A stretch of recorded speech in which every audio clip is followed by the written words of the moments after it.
A lot of people on the Xbox side wrongly suggesting that the Microsoft Sega deal is going to lead to Xbox exclusive games. Of course, anybody with any intelligence actually reads the press release and knows how to have reading comprehension, which I think is the big difference between a lot of people and like the hardcore Xbox fans. Not saying anything against every Xbox owner or anything like that, because there's a lot of great Xbox fans in the world, and of course, obviously they're gonna understand how these things kind of work. And but the hardcore Xbox fanboys, these people just honestly, these are the ones that see Phil Spencer wearing a blue shirt and think it's a Sega buyout, or because they have a blue controller, it must mean that they're about to buy Sega, which is absolutely asinine if you think about it. But Sony is making waves because they made a bit of an announcement that everybody's talking about, especially considering a lot of Xbox fans say that Sony has no money. So yeah, this is definitely a video you don't want to miss. Hey there everyone, I'm the Crapgamer, and this of course is Crapgamer Reviews, your home for gaming news, opinions, reviews, and much more. You'll probably notice some of the cool changes around here, but that shouldn't stop you from giving us a like and possibly even consider subscribing if you haven't already done so. Thank you so much for choosing to spend some of your free time with me and my silly little YouTube channel. It really does mean a lot.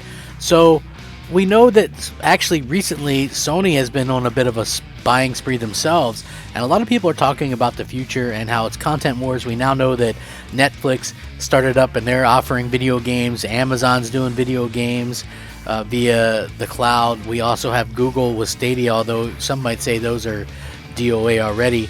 You always have these game services that are out there, and you always have content that's going to be needed.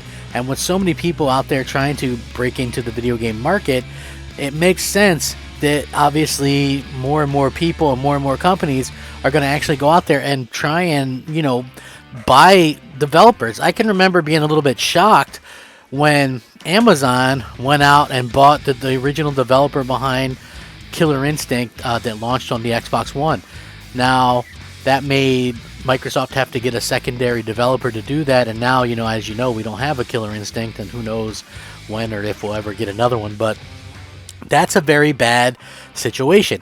I can remember years ago when Microsoft started buying a couple of studios, and one of the ones that I said they needed to buy right away was Playground Games. And people ask me, well, why would they need to buy Playground Games? All they've done is Xbox exclusives anyway. Well, it turns out they were shopping an RPG to whatever publisher wanted it, and at the time Microsoft passed on it.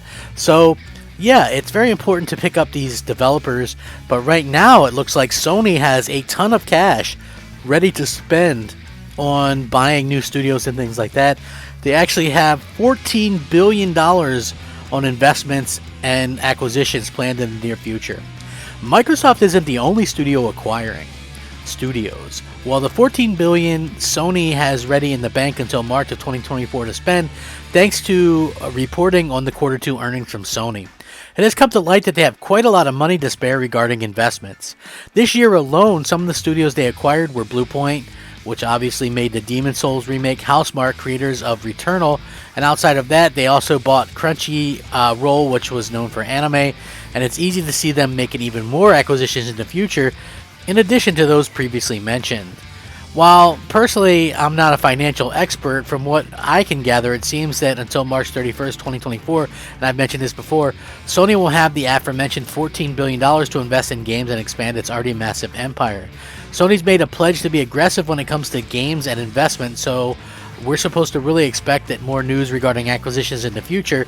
After spending a lot of last year's budget on businesses, it is expected that we're going to be seeing quite a lot more acquisitions from Sony as well.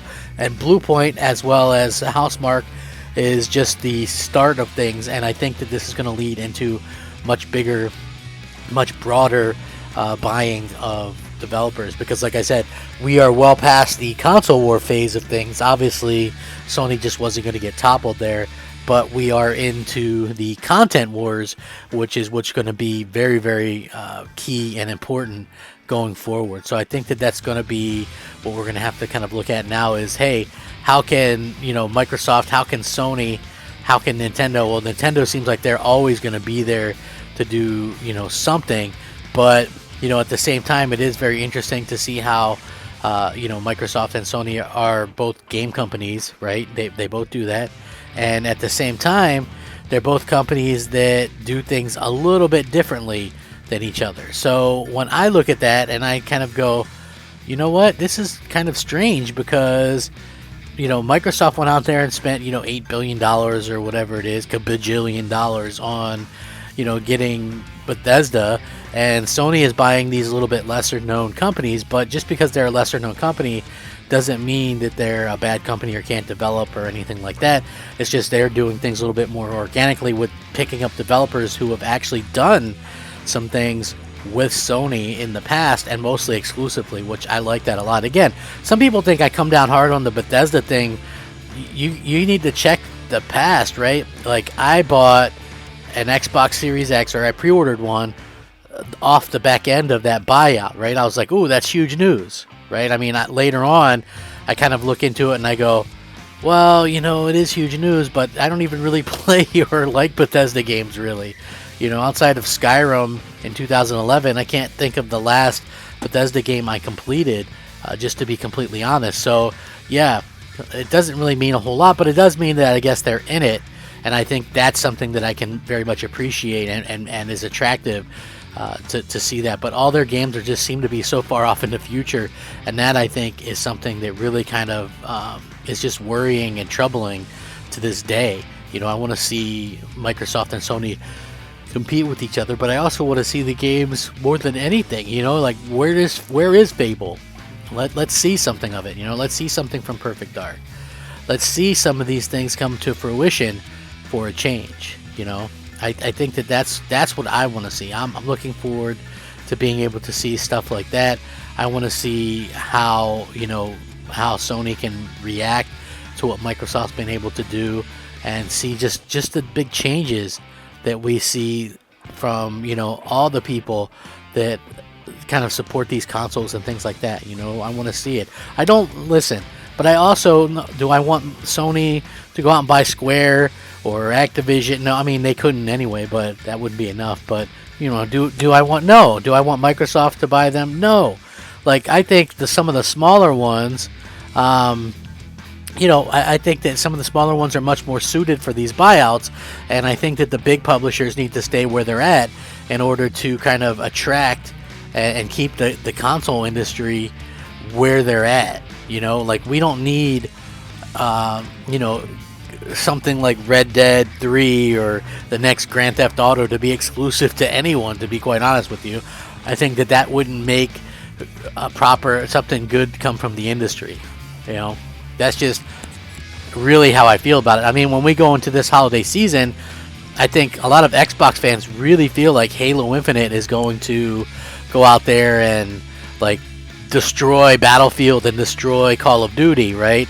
But the sad fact of the matter is, no matter what you think about, these games and this situation, Battlefield and Call of Duty are available on 130 million PlayStation 4/PlayStation 5s. That's something that Halo isn't available on. So thinking that more people are going to end up playing Halo than those games, I think, is just really setting people up for a big disappointment and kind of a big fall, because that's what's going to happen. Like, listen, it's just not going to happen. Call of Duty and Battlefield, those are like mainstays, and you can pick up Halo multiplayer for free, and it's still not going to do as well. That's the unfortunate fact here, but people are going to always look at this and kind of shake their head a little bit and go, well, what happened? Because I do think that a lot of people are going to try to throw it up in my face that I think that Halo is going to fail or not do well, and I've never said that. I think, like I've said multiple times now, and you can quote me on this, Halo Infinite will be, quote unquote, the biggest, most played Halo at launch in their history. But let's revisit that in a few months, come around February or so, February, March. Let's see how many people are still on playing, and let's see how they're holding up against the new Call of Duty and the new Battlefield and stuff like that. I think that we might see what I'm talking about, right? And the reason why is because I'm pretty key on picking up on some of this stuff. Obviously, the leveling system on Halo just is not set up for people to stick around long term. because they're going to get bored, and anybody that wants to play objectively is going to get kind of bored and move on to other things. That's just how it's going to be. I mean, the games that are out there that are multi-plat, and even the free-to-play ones are multi-plat. You know, they're on everything, and Halo isn't. So with that being said, I'm going to link this. What would you like to see Sony spend their money on?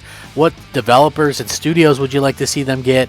Sound off, rate, comment, subscribe if you haven't already. Thanks for watching. Please like the video if you enjoy the content. Rack 'em up, fact 'em up, Crapgamer 'em up, Crapgamer out. Turns out, the same people as always, dropping the facts. It's not cross-gen.